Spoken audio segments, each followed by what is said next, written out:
Joseph in Baton Rouge. Hey everybody, how's it going? Hi, Joseph.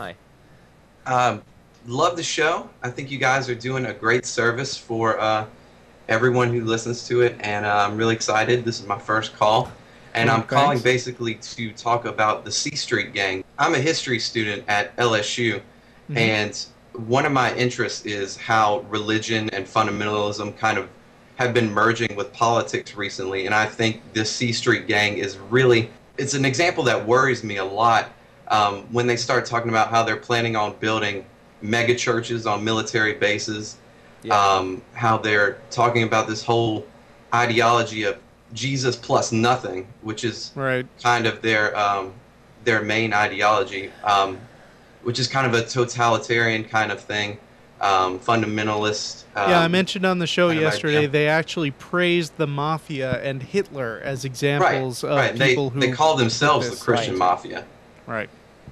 And they say that these mass murderers like Hitler and Pol Pot and Stalin, that they are, you know, actually men of God because they've been put in these places of power to execute God's will. I'm not sure they actually said they're men of God. I think they just use them as an example of people who use their power effectively, not necessarily praising everything. I guess they do kind of compare them to the story of King David in the Bible, how he was put in this place and did terrible, terrible things, but, you know, in the end, he was God's man.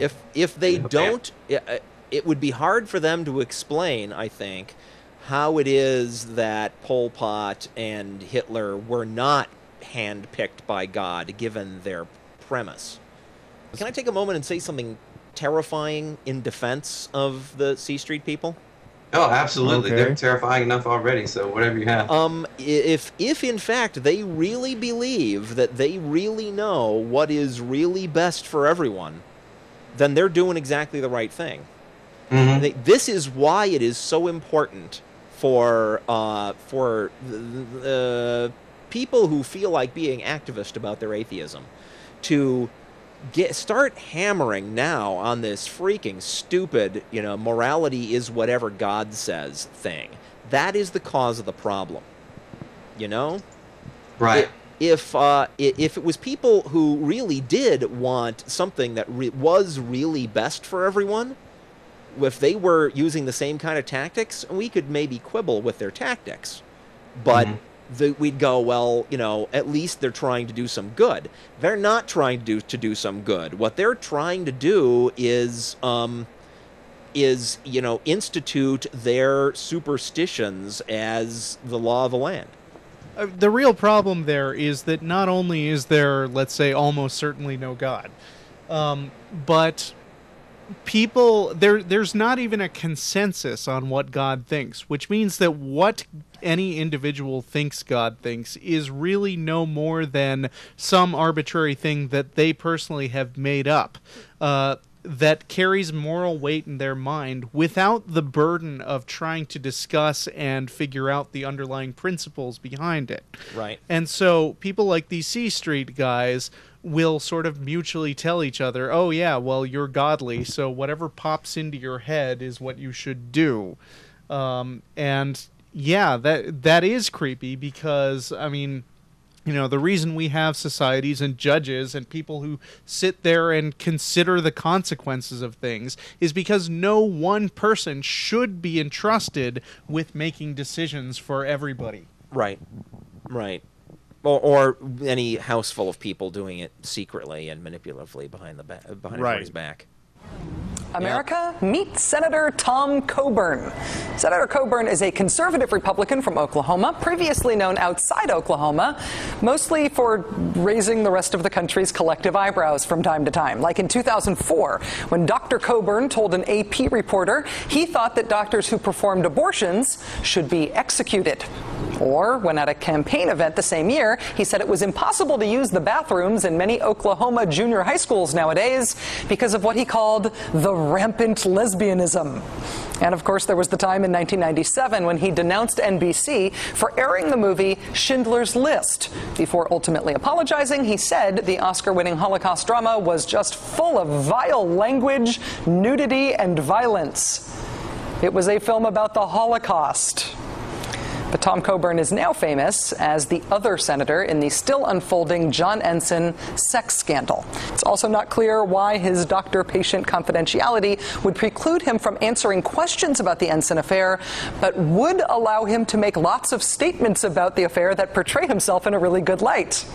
And about the other hat that Dr. Coburn says he was wearing when he counseled Senator Ensign, that of deacon, well, that brings into focus a religious group that appears to be the connective tissue linking key players in this scandal.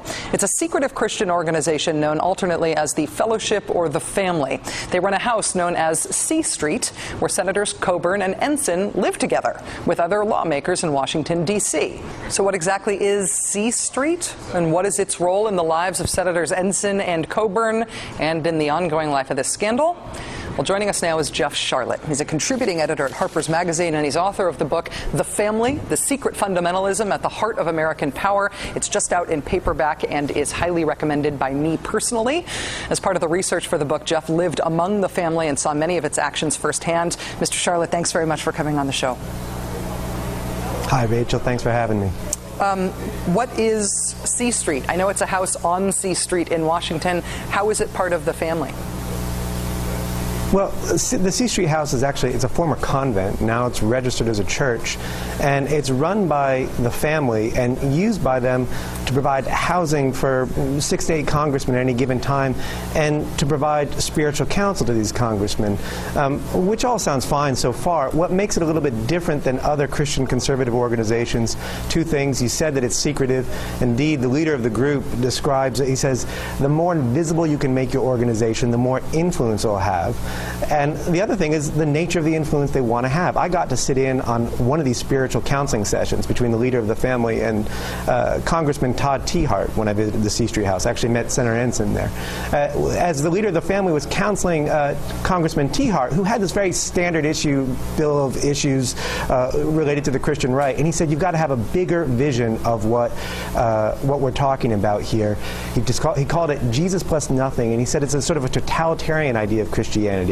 And he gave us examples, men who he believed understood the way power should be wielded. He actually gave us examples: Hitler, Pol Pot, Osama bin Laden, and Lenin. Wow. When I read your book, The Family, when it first came out in hardback, Jeff, my notes on, I write notes in the flyleaf about what I was thinking about it, and my notes about it, I went back and looked, were that it was essentially to promote, it saw its role as promoting American power worldwide, unfettered capitalism, no unions, no programs to help poor people, all with this idea that godly, powerful, rich men should get as many resources as possible personally, and they should just privately help everyone else. That was the impression that I was left with. Was I close? That's dead on the money. The Family began, it's the oldest Christian conservative organization in Washington, and it goes back 70 years when the founder believed that God gave him a new revelation, saying that Christianity had gotten it wrong for 2,000 years, and that what most people think of as Christianity as being about, helping the weak and the poor and the meek and the down and out. He believes God came to him one night in April 1935 and said, what Christianity should really be about is building more power for the already powerful. And that these powerful men who are chosen by God can then, if they want to, dispense blessings to the rest of us through kind of trickle-down fundamentalism.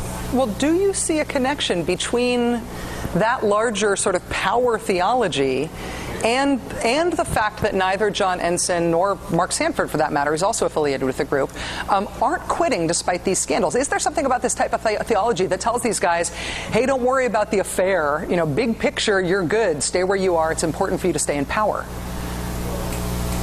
Yeah, no, I think actually Governor Sanford made it very clear when he cited King David as an example of the reason why he wasn't going to be resigning office. And that just struck a bell with me because the King David story is a core teaching of the family. When I first heard it, I was living with the family. One of the leaders of the family was explaining why King David was important. And he says it's not because he's a good man, it was because he was a bad man. He seduced another man's wife. He actually had the husband murdered. And he wanted to explain why this was a model. And he says to one of the men in the group, he says, suppose I heard you rape 3 little girls. What would I think of you? And this guy, being a human being, says, you would think I was a monster. Well, the leader of the family says, no, not at all, because you're chosen. You're chosen by God for leadership, and so the normal rules don't apply. And these guys are going to deal with it internally. And very much behind closed doors, the leader of the group actually once said, what we do is, he uses pretentious Latin phrase, beyond the din of the vox populi. What he means is beyond the voice of the people. Jeff Sharlet is a contributing editor at Harper's Magazine. He's author of the book, The Family. It's an incredible story, and you did incredible work on it. Jeff, thanks very much for joining us tonight. Thanks very much, Rachel.